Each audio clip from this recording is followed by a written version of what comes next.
Mga kabiday, sa magandang oras po sa lahat. Welcome po sa aking channel. Naku po, nag-viral po mga kabida, ito hong video kung saan po makikita ho natin ito hong si Attorney Rowena Guanzon, naggalit na galit po mga kabida. Nagwalaw ito sa loob mismo ng mall, dahil mantakin nyo, pagsabihan ka ng isang Chinese-looking person. I don't know kung Chinese national ba ito o Chinese Filipino, mga kabida. Sinabihan pa naman siya na umalis ka dito sa mall kasi contagious ka. Okay, kasi nag-ubo lang kasi itong si Attorney Guanzon, maybe makati yung kanyang throat, mga kabida. Sinabihan po siya ng isang Chinese-looking person, na umalis ka dito kasi nakakahawa ka. Ayan. Nagalit ito hong matanda. Nagalit ito hong si Attorney Guanzon, mga kabida. Ayon, pinagmumura ito hong Chinese. Ito, pakinggan po natin. Ito hong sitwasyon, itong scene, mga kabida, kung saan po naganap po ito sa loob mismo ng Rockwell Mall, sa Makati. Narito po. No, get the dito. I want you to go sanitize to me. Here. If you are sick, madam, if you are sick, you don't go out to the mall. Why are you here when you are sick? Who is this man? Is your husband? Why did you marry such a stupid? Ignoramus! Mga pobre! Utang ina mo! Hindi ka nga naka-Rolex! Hindi ka nga naka-Gucci! Ako ba pinili mo? No, I want your name! Get his name! Get his name! I want your Wala name! pong mag-video ko. Wala pong mag-video. Ayun. So, na-high blood po. Ito hong si Attorney Rowena Guanzon, mga kabida. Hindi po niya napigilan, yung kanya hong emosyon dahil sa ginawa hong pambabastos di umano, ng isang Chinese-looking person. Hindi naman po natin alam kung ano yung pangalan po, hindi naman po binanggit po, mga kabida.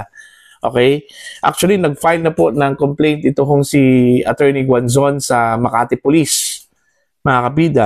Ang masaklap lang po dito, nung binasahan na daw ng Miranda rights ito hong Chinese-looking person, tumakas daw ito, mga kabida, itinakas daw ng kanya hong abogado po, mga kabida. Eto, babasahin ko lang po ito hong text ho ng The Political Outlook.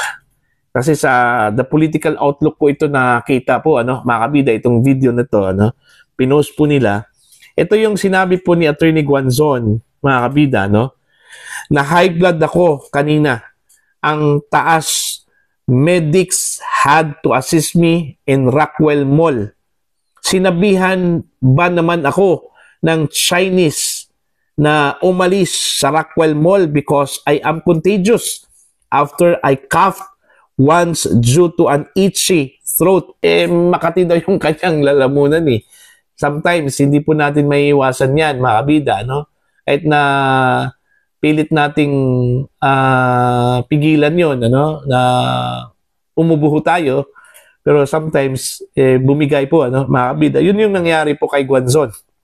Okay? Makati lang daw yung kanyang throat, yung kanyang lalamunan po, mga kabida, kaya yun siya, umubo. Okay? At hindi ho nagustuhan po ng isang Chinese-looking person.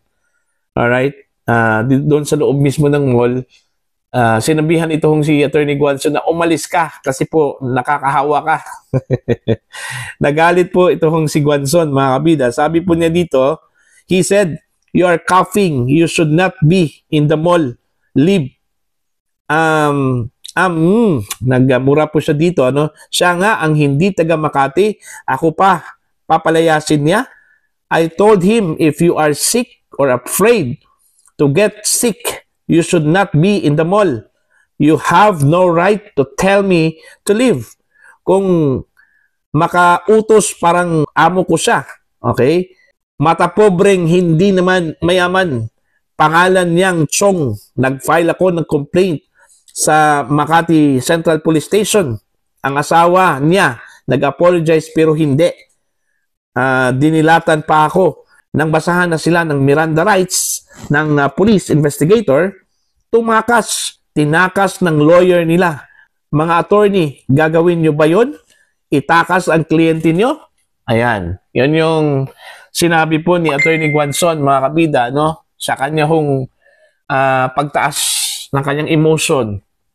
Alright? Dahil sa kaalitan po niya sa loob mismo ng mall, isang Chinese-looking person, mga kabida. Kaya sinabi ko pong isang Chinese-looking kasi po, Chinese lang po yung kanyang binanggit ho sa kanyang sinabi, ano? Mga kabida, wala hong pangalan, hindi po na-identify, ano? Nung binasahan raw ng police ng kanyang Miranda rights, ito hong Chinese-looking person, yun, tumakas daw, itinakas daw, mga kabida, ng kanyang hong abogado, ano? Kaya nga, galit na galit ito hong si Guanzon, mga kabida, ano?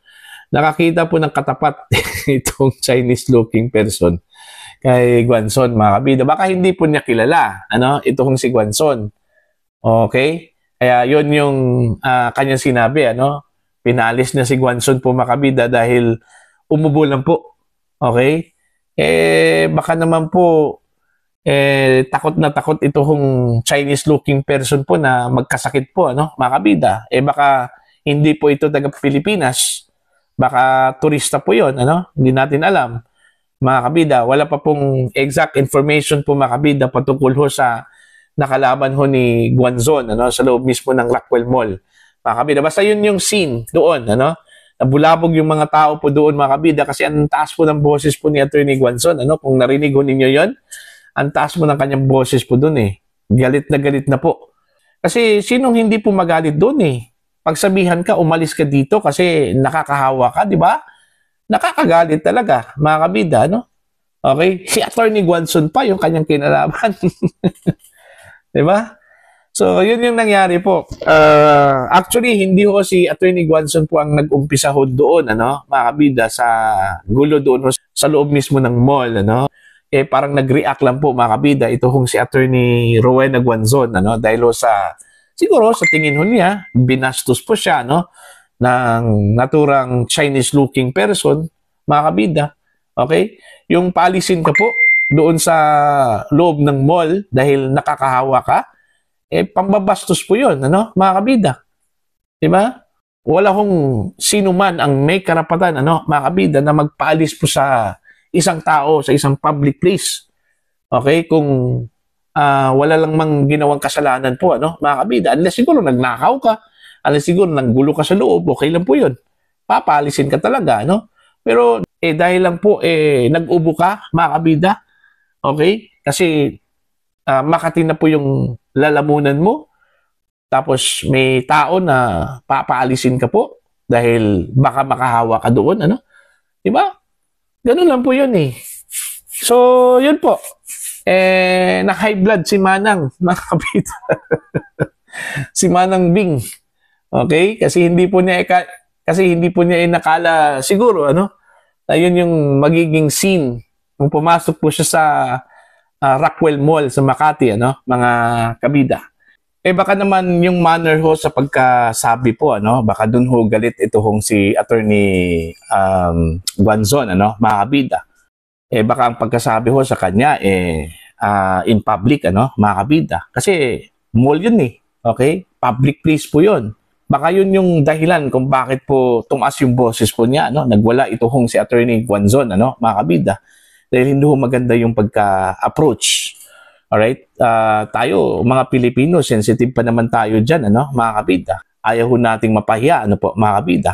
Sana nilapitan po niya yon, tapos sinabihan, ma'am, excuse, baka may sakit ka.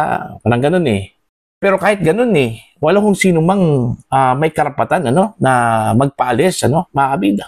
Kagaya ng sinabi ko po kanina, maliban lang po siguro kung meron kang kasalanan doon sa loob, nagnakaw ka, okay, nanggulo ka doon, ano, pero yung case ho ni Guanzon, hindi ho siya nag-umpisa po doon Okay? Dahil lang doon sa kanyang narinig mula sa isang Chinese national na sinabihan daw siya, ano, na umalis ka dito, baka makahawa ka, contagious ka, ano? Dahil umubo nga ito hong si Guanzon. Baka may karanasan na po ito hong Chinese-looking person, ano? Pagdating ho sa ubo, mga kabida. Kaya takot na takot po yun. Baka nahawa na siguro ito noon, ano? Mga kabida. Kaya ayaw ho niyang mahawa dahil lang sa pag-ubo ng isang tao, ano, mga kabida. Pero mali pa rin yun, ano, para sa akin, ano, kung totoo man po yung sinabi po ni Attorney Guanzon na sinabihan po siyang umalis dahil nakakahawa po siya, contagious po siya, eh mali po yun. Unang-una, doktor lang po ang pwedeng magsabi po, mga kabida, kung isang tao po ay nakakahawa, contagious, yung kanyang sakit, ano? At saka normal naman yung mag-ubo, ano? Wala naman po sigurong tao na hindi ho nakaranas ng pag-ubo, ano? Mga kabida, di ba? Normal lang po yun. Maliban lang po siguro kung sunod-sunod yung pag-ubo mo, ano? Yun, medyo nakakabahala na po yun, ano? Mga kabida, kung once lang o twice, mga kabida, okay lang po yun. Okay? So yun po, mga kabida, medyo nagkaroon lang po ng tension, ano? Sa loob ng Rockwell sa Makati dahil lang po dun ho sa siguro hindi lang po talaga nagkakaintindihan itong dalawa, no? Mga kabida, Attorney Guanzon at saka ito hong Chinese-looking person po. Okay, ang problema lang po sa halip na humingi po ng tawad, mga kabida, ito hong Chinese-looking person sa kay Attorney Guanzon, ito makas nung binasahan na raw ng Miranda rights, ano, mga kabida. So yun po, no? Ang pinaka-importante lang talaga sa mga ganitong sitwasyon, ano, hangga't maaari, sana pigilan mo yung emosyon mo. Kung pwede hong mag-usap, mag-usap na lang, ano, hindi ho mag-create ho ng scene na ikakatakot o ikakabahala po makabida ng mga tao sa paligid, ano, kagaya ho ng Rockwell Mall, public place po yon. Dapat ang mga tao hindi ho mabulabog po doon, ano, mga kabida, dahil lang sa isang hindi ho siguro pagkakaintindihan ng dalawang tao, ano, mga kabida. So yun lang po, para po sa inyo, ano po ang inyong opinion at pananaw ho dito, ano, dito ho sa pagtaas ho ng boses, pagwala ni Attorney Rowena Guanzon sa loob mismo ng mall dyan sa Makati, dahil lang po sinabihan po siya, mga kabida, na umalis ka dahil contagious ka. Okay? Please comment down sa mga hindi pa po subscriber sa channel. Please subscribe. Just click the subscribe button. Click the notification bell. Click all para updated po kayo, mga kabida, sa aking mga uploads. Maraming salamat po sa inyo lahat.